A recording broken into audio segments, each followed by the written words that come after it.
नमस्कार दोस्तों। गौतम बुद्ध के प्रति स्वामी विवेकानंद के विचार में आप सबों का हार्दिक स्वागत है। यह तीसरा भाग है। स्वामी जी कहते हैं कि गौतम बुद्ध ही एक व्यक्ति थे जिनके बारे में उनके मित्र या शत्रु यह कभी न कह सके कि उन्होंने एक भी ऐसी सांस ली या रोटी का एक भी ऐसा टुकड़ा खाया जिसमें सबके कल्याण का भाव न रहा हो। उन्होंने जीवात्मा की देहांतर प्राप्ति का उपदेश कभी नहीं दिया, मगर यह उनका विश्वास था कि जिस प्रकार सिंधु की एक लहर उठकर विनष्ट हो जाती है और परवर्ती लहर के लिए एक शक्ति के अतिरिक्त कुछ नहीं छोड़ जाती, उसी प्रकार एक जीवात्मा अपने परवर्ती दूसरे जीवात्मा के लिए करता है। उन्होंने कभी यह नहीं कहा कि ईश्वर है और न उसके अस्तित्व का खंडन ही किया, अर्थात ये कि ईश्वर है या नहीं है उन्होंने कोई स्पष्ट उत्तर नहीं दिया। मतलब वे स्वयं नहीं जानते थे कि ईश्वर है या नहीं है। उन्हें ऐसा कभी आभास ही नहीं हुआ और वे जीवन पर्यंत ईमानदार बने रहे। के शिष्यों ने उनसे पूछा, हम क्यों अच्छे बने? तो गौतम बुद्ध ने उत्तर दिया, क्योंकि तुम्हें अच्छाई उत्तराधिकार के रूप में मिली। अब तुम्हारी बारी है कि अपने उत्तराधिकारियों के लिए अच्छाई की कुछ बपौती छोड़ जाओ। केवल अच्छाई के लिए ही संचित अच्छाई के अग्रसर होते रहने में हम सभी मदद करें। वे प्रथम पैगंबर थे। उन्होंने कभी किसी को अपशब्द नहीं कहा और न स्वयं अपने लिए कोई दावा किया। धर्म में अपने निर्वाण के लिए स्वयं पुरुषार्थ करना चाहिए, यह उनका विश्वास था। मृत्युशैया पर पड़ने पर गौतम बुद्ध ने कहा, न तो मैं और न दूसरा कोई तुम्हें कुछ बता सकता है। किसी पर आश्रित न रहो। अपने धर्म अर्थात निर्वाण स्वयं प्राप्त करो। मनुष्य और मनुष्य या मनुष्य और पशु के बीच की असमानता के विरुद्ध उन्होंने आपत्ति की।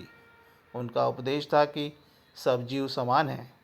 वे प्रथम व्यक्ति थे जिन्होंने मद्य निषेध के सिद्धांत का प्रतिपादन किया। अच्छे बनो और अच्छे कर्म करो। उन्होंने कहा, अगर कोई ईश्वर है तो अच्छे बनकर तुम उसे प्राप्त करो। यदि कोई ईश्वर नहीं है तो अच्छा बनना स्वयं उत्तम है।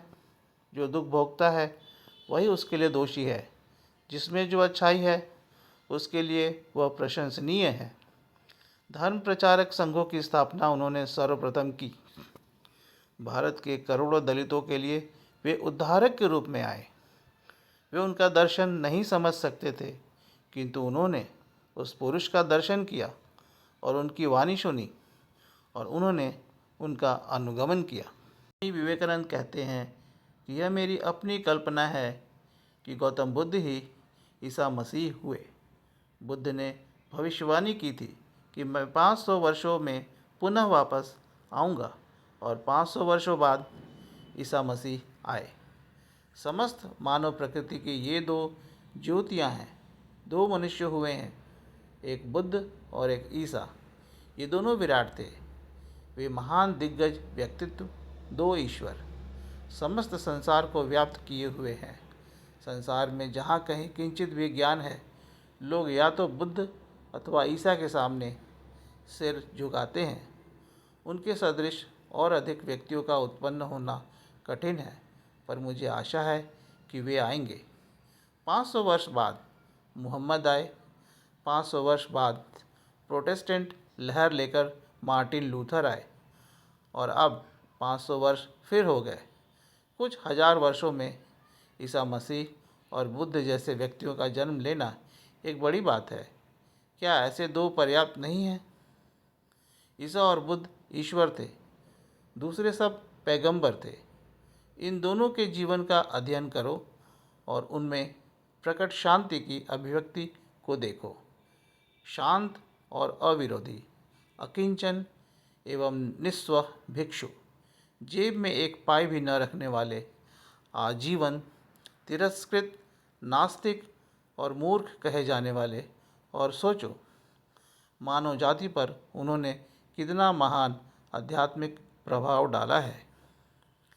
हर एक धर्म में हम किसी एक प्रकार की साधना को चरम सीमा पर पहुंची हुई पाते हैं। बौद्ध धर्म में निष्काम कर्म का भाव अत्यंत विकसित है। तुम लोग बौद्ध धर्म तथा ब्राह्मण धर्म को समझने में भूल न करो। बौद्ध धर्म हमारे संप्रदायों में से एक है।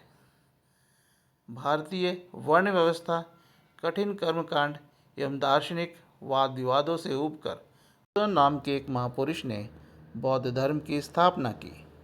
कुछ लोग कहते हैं कि हमारा एक विशेष कुल में जन्म हुआ है और इसीलिए हम उन लोगों से श्रेष्ठ हैं जिनका जन्म ऐसे वंश में नहीं हुआ। भगवान बुद्ध का इस सिद्धांत में कोई विश्वास नहीं था। वे इस प्रकार के जाति भेद के विरोधी थे और पुरोहित लोग धर्म के नाम पर जो कपटाचरण करते थे वैसे लोगों के वे घोर विरोधी थे। इसीलिए उन्होंने एक ऐसे धर्म का प्रचार किया जिसमें कामनाओं तथा वासनाओं के लिए स्थान न था। वे दर्शन तथा ईश्वर के संबंध में संपूर्ण अज्ञेयवादी थे, अर्थात ईश्वर है या नहीं उन्हें मालूम न था। दोस्तों, आज के पॉडकास्ट में इतना ही। मिलते हैं अगले पॉडकास्ट में और तब तक के लिए मुझे आज्ञा दीजिए। आपका बहुत बहुत धन्यवाद। नमस्कार।